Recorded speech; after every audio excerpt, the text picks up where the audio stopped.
Alors, on vous présente les nouveautés de Vissim. Aussi, cette année, on a des fonctionnalités supplémentaires qui aident à simuler plus et mieux. Et aussi des petites améliorations qui rendent juste la vie plus facile. Donc, cette année, on les a classés comme ça. D'abord, c'est des améliorations ou des fonctionnalités autour des véhicules. Après les piétons, et après c'est les thèmes qui concernent finalement les deux, le transport en commun, la régulation, le codage et la visualisation. Commençons avec des véhicules. Ici, la nouveauté cette année, c'est l'évaluation des émissions avec Bosch. Il y a des améliorations de comportement dans le monde mésoscopique et il y a aussi des améliorations pour les stationnements où on peut, ou presque, finalement, s'égarer en marche arrière. L'évaluation des émissions. Alors ça, c'était toujours possible avec, on avait Enviver, qui est un logiciel à part.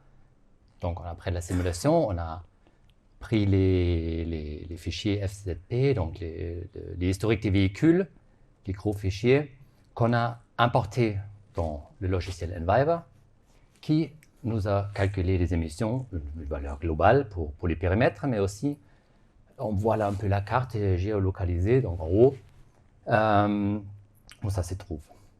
Mais les résultats n'étaient pas directement dans Vissim. Et ça, c'est maintenant intégré dans la nouvelle solution de Bosch, qui est une solution cloud intégrée, qui fait aussi que c'est plus simple, avec quelques clics. Et surtout après, les résultats sont directement dans Vissim et disponibles comme toutes les évaluations que vous connaissez. Comment ça fonctionne? Alors, vous avez votre projet, vous avez fini le projet, maintenant vous voulez évaluer les émissions. Il faut faire 3 trucs. Donc, la première fois, au début, il faut définir la flotte, donc il faut savoir combien de euros 6C, essence, diesel vous avez dans votre monde, dans votre périmètre. Donc il y a des répartitions à définir, soit vous faites ça à la main, soit vous utilisez les propositions de HPFA qui sont fournies avec. Donc on a ici 168 répartitions de 6 pays, entre autres la France, la Suisse. Et après, c'est pour 2022, c'est une voiture, c'est sur l'autoroute, c'est en ville. Donc, on choisit une répartition qu'on attribue après à un type de véhicule dans Vissim. On active l'évaluation et on appuie sur Play. Et une fois la simulation a fini, c'est le upload qui commence automatiquement vers la cloud de Bosch, qui calcule les émissions et qui les renvoie directement dans Vissim. Comment ça fonctionne? Alors, c'est calculé avec des trajectoires de chaque véhicule. En gros, on envoie pour chaque véhicule les vitesses, la pente et l'accélération où le véhicule se trouve. Et après, et à chaque véhicule, on a attribué une classe d'émission grâce à cette répartition. Et avec ça, Bosch peut calculer alors les émissions pour chaque voyage, tous les véhicules dans notre réseau. Il y a une agrégation qui s'est faite après et c'est envoyé après vers Vissim pour les afficher. Donc après, on a les résultats dans Vissim sur les tronçons ou on a une valeur aussi pour les réseaux complets. Les indicateurs aujourd'hui, c'est marqué là, CO2, CO, NOx, HT, les particules et la consommation. Tout ça, c'est possible à évaluer. Qu'est-ce qu'il me faut? Il me faut le module et il me faut une connexion Internet pour communiquer justement avec la cloud Bosch. Il y a quand même 2-3 limites, il faut le dire. Au début, quand un véhicule entre dans le réseau, il est considéré comme s'il démarre à froid. Si on ne veut pas avoir ça, il faut ajouter en amont un tronçon, un parcours où le véhicule circule déjà 1 à 2 minutes pour être chaud. Il y a des émissions qui sortent de pots d'échappement. Il n'y a pas encore les usures de pneus au freinage, pas encore toutes les classes. Et ce n'est pas encore dans les protocoles de véhicules, mais ça c'est prévu de venir bientôt. Donc ensuite, sur la partie méso, on va avoir, comme dans Visum, ce qui a été présenté tout à l'heure, une ajout sur ce qui concerne les insertions, sur les cisaillements. Donc quand un véhicule va venir s'insérer sur une voie où il y a déjà du trafic, on va pouvoir définir un supplément méso pour rajouter justement une interdistance en aval, et donc avoir un débit qui va varier. Donc pour rappel, en méso, le débit il est défini à la fois par l'interdistance, le temps de réaction, et puis par la distance à l'arrêt. Donc là, on va rajouter simplement ce supplément méso qui va venir modifier les conditions d'écoulement lorsqu'on a une insertion. Donc ensuite, toujours sur le méso, on va avoir tout ce qui touche aux pénalités d'insertion, aux distances d'insertion. Donc là, un véhicule va pouvoir prendre en compte plus en amont, puisque jusque-là, les véhicules avaient tendance à le faire au dernier moment. Ils choisissaient leur voie quand ils rentrent sur un tronçon, et donc ils allaient changer de voie un petit peu au dernier moment. Donc là, c'est la possibilité de définir une distance d'insertion en amont, de combien de temps le véhicule va se présélectionner sur sa voie pour avoir des comportements plus réalistes. Ensuite, sur tout ce qui est stationnement, donc le stationnement en marche arrière. Alors ça, c'est une nouveauté qui n'a pas encore été intégrée, qui va venir dans un prochain service pack. Donc le principe, ce sera d'avoir un véhicule, quand il veut se stationner en marche arrière, dans un premier temps, il va mettre son clignotant. Ensuite, il va dépasser sa place pour pouvoir reculer, et puis il va aller se stationner en marche arrière. Donc jusqu'ici, c'est quelque chose qui était possible, simplement qu'il y avait un codage qui était peut-être un peu plus compliqué. Donc c'est des choses qui vont être simplifiées, qui vont être améliorées. Ensuite, toujours sur le stationnement, donc des nouvelles possibilités dans le codage, notamment la possibilité de définir dans quel sens on va venir se stationner, que ce soit au niveau de la place de stationnement, que ce soit dans la liaison aussi, la possibilité de définir qu'une liaison va être uniquement en marche arrière. Sur tout ce qui est aussi les itinéraires de parking, le sens de stationnement va pouvoir être défini, puis on va pouvoir définir aussi un volume, dire qu'une partie va stationner en marche avant et l'autre partie en marche arrière. Et puis enfin, tout ça, ça va être intégré complètement dans le générateur automatique de stationnement. Donc pour rappel, ça c'est quelque chose qui est en place depuis déjà 2 versions de Vissim, et qui permet justement de simplifier tout le travail de codage des parkings. Dans le monde des piétons, on a également des nouveautés, évidemment. Et la première que je présente ici, c'est un nouvel attribut qui est éditable sur les zones de piétons. Donc l'attribut n'est pas nouveau, mais c'est nouveau que c'est éditable. Les durées d'arrêt. Il y a des escaliers fixes avec plusieurs paliers. Le codage, il y a certaines améliorations, ça va être plus simple. Et l'évaluation, oui, on peut aussi maintenant évaluer le nombre d'arrêts ou le temps d'arrêt des piétons d'un scénario. Ça peut être dans les réseaux, ça peut être un critère très intéressant pour évaluer un scénario. Et dans le monde d'import, il y a aussi des nouvelles possibilités. On peut intégrer une shapefile. On est passé à BIM 4, IFC4, et dans le monde des BIM, on peut aussi importer des rampes composées d'IFC. Pour cette nouvelle attribut éditable pour les piétons, bon, vous connaissez, il y a sur une zone, on peut définir combien de temps un piéton doit s'arrêter sur la zone. Et je parle de cet attribut-là. Donc, on peut s'imaginer, on met une durée très longue, par exemple 3 jours, qui est très souvent plus long que la durée de la simulation. Ça veut dire que le piéton qui est sur la zone, il va attendre très longtemps.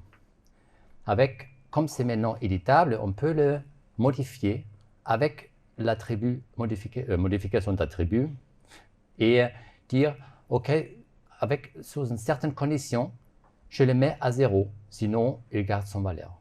Et on va voir un exemple ici. Par exemple, ici, c'est une crèche ou une garderie où les enfants jouent dans la cour.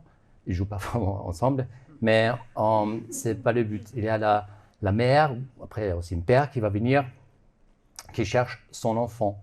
Ça veut dire ici, l'enfant, il attend 3 jours jusqu'à ça. Oui, au début, jusqu'à il y a sa mère qui vient. Donc ici peut-être il a le même pull, la même couleur, et il reconnaît son père et il va vers le père qui attend aussi là, jusqu'à sur la même zone. Il y a un enfant qui a le même pull et il rentre. Donc ça, peut-être c'est un peu, c'est pas très classique comme cas d'application, mais on peut s'imaginer à une gare où les voyageurs attendent pour l'affichage du quai. Ils attendent là jusqu'à le quai affiché et d'un coup, la durée d'arrêt est à 0 et ils y vont. Les escaliers avec plusieurs paliers, ça aide évidemment aussi au codage. On ne doit pas forcément ajouter des niveaux juste parce qu'on a des escaliers avec plusieurs paliers. Donc ça aide par rapport à ça. Mais c'est aussi pour le comportement très important. Comme vous savez, on peut activer le potentiel dynamique sur un escalier. Et ici maintenant, le potentiel dynamique s'applique maintenant sur toute la longueur de l'escalier. Il n'est pas coupé par les paliers. Donc un piéton qui veut monter en bas, il voit déjà les piétons très hauts qui veut descendre et il essaie d'éviter. Oui, ça fait partie des améliorations qui rendent la vie plus facile. C'est en mode sélection multiple. On peut maintenant éditer un élément de ces éléments sélectionnés sans casser la sélection. Et par exemple, ici, il y a 6-7 itinéraires qui sont sélectionnés. Je peux ajouter un point intermédiaire, mais la sélection, elle n'est pas cassée. Ça va dans le même sens. À peu près, ajouter une zone intermédiaire au final à plusieurs itinéraires.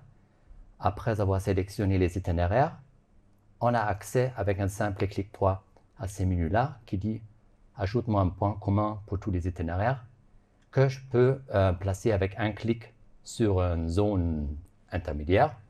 Donc, il y a 2 options ici. Soit c'est après le point rouge, après la décision, ou après la destination, on peut ajouter un point. Si on a déjà un point, il y a 3 possibilités, soit après la décision, soit avant la destination, soit après la destination. Ça peut aider pour le codage. Donc on passe maintenant sur les temps d'arrêt. Donc c'est un indicateur qu'on pouvait avoir jusqu'ici pour les véhicules dans Visim. Donc là, ça a été simplement ajouté pour les piétons. Donc la possibilité de compter à la fois le nombre d'arrêts, le nombre de fois qu'un piéton s'est arrêté et la durée cumulée. Donc c'est un indicateur qui va être disponible déjà dès qu'un piéton va passer sous les 0,2 mètres par seconde, comme c'est indiqué, et puis qui va être disponible à l'échelle du réseau, à l'échelle des mesures de zone, et puis à l'échelle des zones. Donc 3 niveaux différents pour récupérer cet indicateur. Ensuite, on a la possibilité qui a été ajoutée d'importer des shapes, donc les shapes de zone, les shapes de polygones, pardon, qui vont pouvoir être intégrés à la fois comme zone ou comme obstacle, donc soit une zone où les piétons vont pouvoir marcher, soit comme un obstacle qui va les empêcher de passer. Donc on passe ensuite sur tout ce qui touche au transport en commun. Notamment la possibilité au terminus d'inverser le sens de circulation, notamment pour les trams et pour les trains. Donc je pense que c'était une nouveauté qui était attendue déjà depuis un moment. On me fait oui de la tête.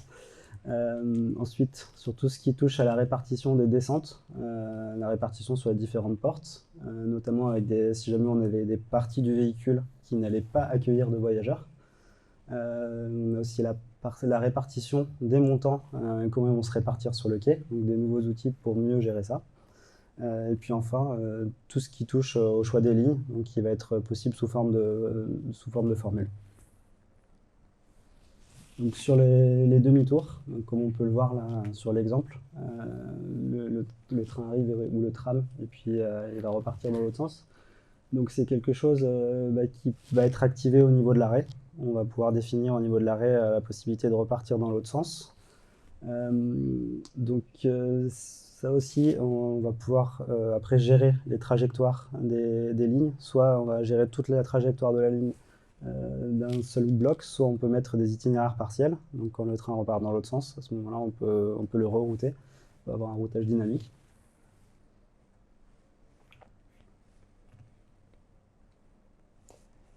Les répartitions des descentes du train, bon, ça on pouvait toujours définir. On pouvait dire il y a plus de gens qui descendent derrière, plus de vent au milieu.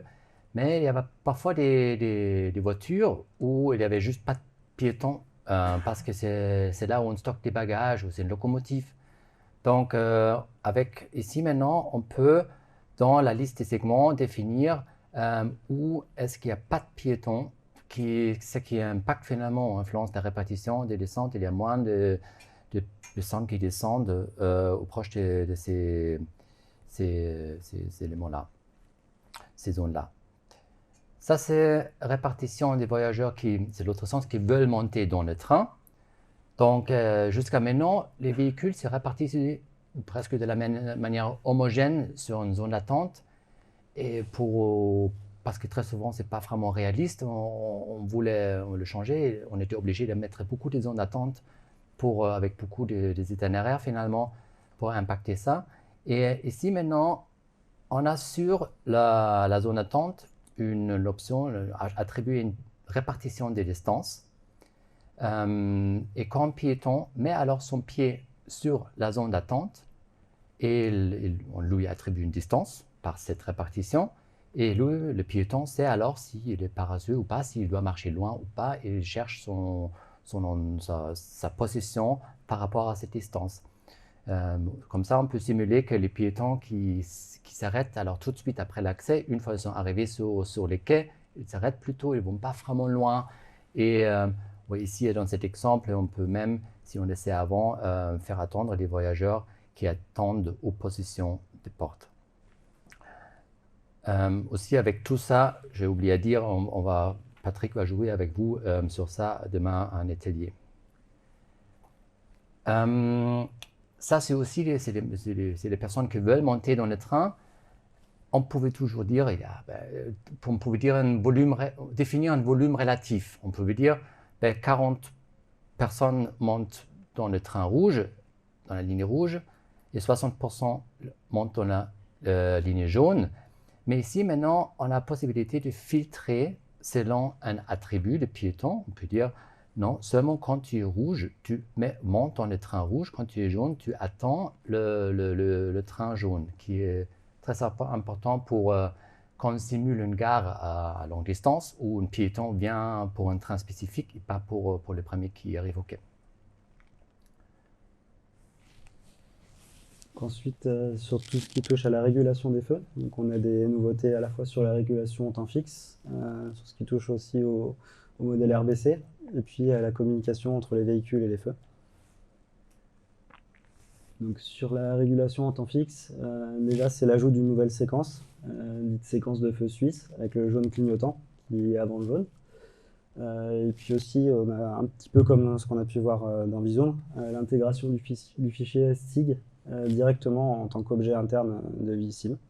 Donc qui nous permet à la fois déjà de ne pas avoir des fichiers externes à trimballer et puis à échanger, et puis en même temps de gagner du temps sur tout ce qui est temps de chargement.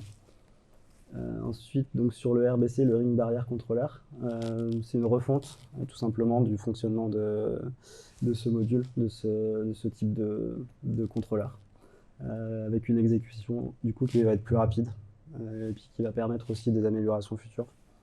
Donc ça plutôt côté programmateur.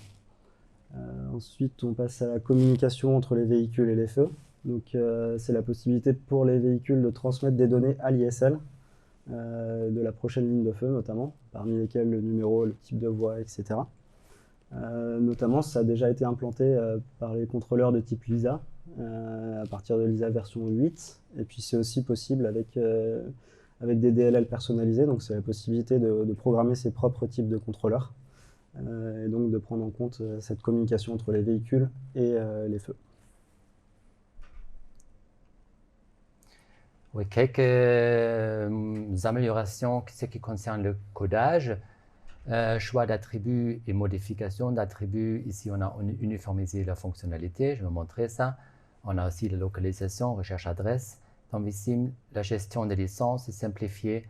On peut filtrer dans les listes selon les cellules vides et pas vides. Et oui, on peut annuler les enregistrements des évaluations. Ça semble être un petit truc, mais tout le monde qui a déjà attendu après les évaluations, après, une fois il a lancé un grand modèle VisWalk, mais il ne s'intéresse pas à ce moment aux évaluations, il va apprécier ces boutons annulés pour gagner un peu de temps. Choix d'attribut, modification attribut, un petit rappel. Alors, choix d'attribut, c'est défini spatialement, ça veut dire à un endroit spécifique. On veut modifier un attribut du véhicule ou du piéton qui passe à cet endroit-là. Et modification d'attribut, c'est défini dans le temps. À un moment spécifique ou toutes les 10 secondes, je veux modifier l'attribut. Maintenant, en choix d'attribut, on pouvait bien, à cet endroit-là, définir une valeur fixe ou une valeur qui est cochée dans une répartition, mais on n'avait pas de filtre et pas de formule. Et ça s'est ajouté, et aussi pour les modifications d'attributs, justement, on avait des formules, des filtres, mais pas de répartition. Maintenant, tout est dans tout qui offre des nouvelles possibilités. Donc ensuite, sur tout ce qui concerne la localisation, comme on a pu le voir tout à l'heure sur Visum, on a la possibilité de saisir que ce soit une adresse, un point particulier. Par exemple, on pourrait chercher le parc de la Tête d'Or. Donc c'est la possibilité de gagner un petit peu de temps, notamment quand on démarre une étude. Et puis voilà, c'est toujours une fonctionnalité qui peut être sympathique. Ensuite, sur la gestion des licences, donc on a une uniformisation en fait de la gestion des licences à la fois sur Visum et sur Vissim, avec un seul programme qui va prendre le relais. Notamment. Du coup, ça va permettre de gérer directement les tickets à partir de cette interface, avec pour tous ceux qui ont la maintenance, la notification automatique déjà. Vous n'aurez plus besoin d'attendre qu'un code vous soit donné. Ce sera la possibilité d'installer directement avec un clic et sans ticket. Et puis ensuite, pour activer donc les tickets, on peut avoir notamment l'icône pour activer un nouveau ticket avec le plus, ou pour mettre à jour quand on a un nouveau module, par exemple, sur l'icône rafraîchir. Et puis aussi, l'emprunt des licences a été simplifié donc, via cette interface. On a la possibilité aussi de tout ce qui touche aux licences cloud. Et puis, comme toujours aussi, une aide qui est disponible si jamais vous avez des questions sur ce fonctionnement. Et puis, n'hésitez pas aussi à nous contacter. Visualisation, ici il y a des nouvelles options. Il y en a un nouveau diagramme, des nuages de points. On a Web Map Service maintenant, aussi dans Vissim. Enregistrement des vidéos, c'est des nouveautés, des codecs plus modernes, une transition entre deux cadrages qui est différent. On peut finalement avoir un PDF comme fond de plan. Et il y a un affichage de sens et de circulation aux lignes d'arrêt, aux lignes de feu, aux panneaux stop, etc. Perturbation. Je vais vous montrer une image pour expliquer ça. Au survol ou quand on clique sur l'élément, on a maintenant des petites flèches qui montrent justement le sens de la circulation et qui nous fait éviter les fautes comme tout le monde a déjà fait. J'imagine à un passage des piétons, on sait très bien que les tronçons sont super positionnés et on met le feu sur les mauvais tronçons. Et les piétons qui démarrent ici, ils s'arrêtent à la fin du passage, donc ils restent sur la voiture, ils sont écrasés par, voilà, qui n'est pas prévu par le feu. Et ça permet alors d'éviter tout de suite ça. Nouveau diagramme nuage de points, il est possible d'afficher deux attributs d'un seul objet avec valeur x et y. Comme on voit ici, une mesure ponctuelle, on a mesuré les véhicules et les vitesses, qu'on peut ici affiché dans le même diagramme. On peut filtrer, colorer par objet. Par exemple, seulement la mesure 123, par seulement la simulation 2, 3, 4, par intervalle, par classe des véhicules. On a des données agrégées et des moyennes, des max, des mines, etc. Et on peut enregistrer cette layout, de cette configuration. Et actuellement, c'est uniquement possible pour les données persistantes, ça veut dire c'est des données d'évaluation qu'on voit dans vSIM. Ce n'est pas encore dans le historique des véhicules, qui est le fichier texte à l'extérieur, qu'on voudrait bien avoir à un moment donné, et qui est prévu aussi pour créer le diagramme fondamental. Donc ensuite, sur les Web Map Services, donc c'est les fournisseurs de données cartographiques, tout simplement. On a rajouté la possibilité dans vSIM de pouvoir intégrer des fournisseurs à la demande. Notamment, beaucoup de cartes ou de services sont disponibles publiquement. Ils peuvent aussi des fois être accessibles et vous pouvez avoir les droits selon les usages que vous allez en faire. Donc en fait, là, ça va être la possibilité de rajouter tous les webmap services qui sont accessibles. Simplement, nous, on vous invite à bien vous renseigner sur les droits de licence, sur ce que vous pouvez faire ou ne pas faire, et à bien respecter ces contrats d'utilisation. Donc c'est des fournisseurs qu'on n'a pas pu rajouter de base, puisque les droits de licence, les usages que vous pouvez en avoir ne permettent pas en fait, de l'intégrer directement. Et puis simplement, peut-être rajouter dans les choses à venir, déjà c'est que on pourra récupérer ceux qui ont été importés dans Visum. En fait, c'était déjà possible ça depuis quelques versions dans Visum de rajouter des fournisseurs à la carte. Et puis peut-être, et puis la possibilité à venir aussi de tout ce qui touche à une simplification, on va dire, de la mise en place de ce type de fournisseurs et aux listes à la carte, on va dire. Ensuite, sur l'enregistrement des vidéos, donc sur les codecs, le système de codec par défaut Video for Windows, il est remplacé. Dorénavant, la sélection des codecs, elle se fera directement dans les storyboards. Et puis, on va aussi avoir la possibilité d'avoir des fichiers qui dépassent les 4 Go. Donc, si on est sur une bonne compression, normalement, 4 Go, ça fait quand même des bonnes vidéos. Et puis voilà, vous avez une liste aussi des codecs qui sont disponibles par défaut. Après, je ne vais pas rentrer dans les détails.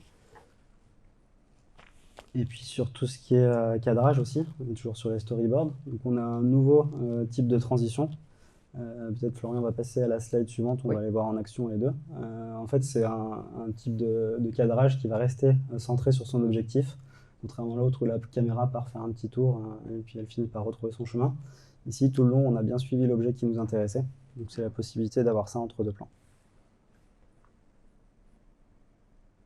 Voilà, c'est plutôt la fin. On a 2 ateliers demain.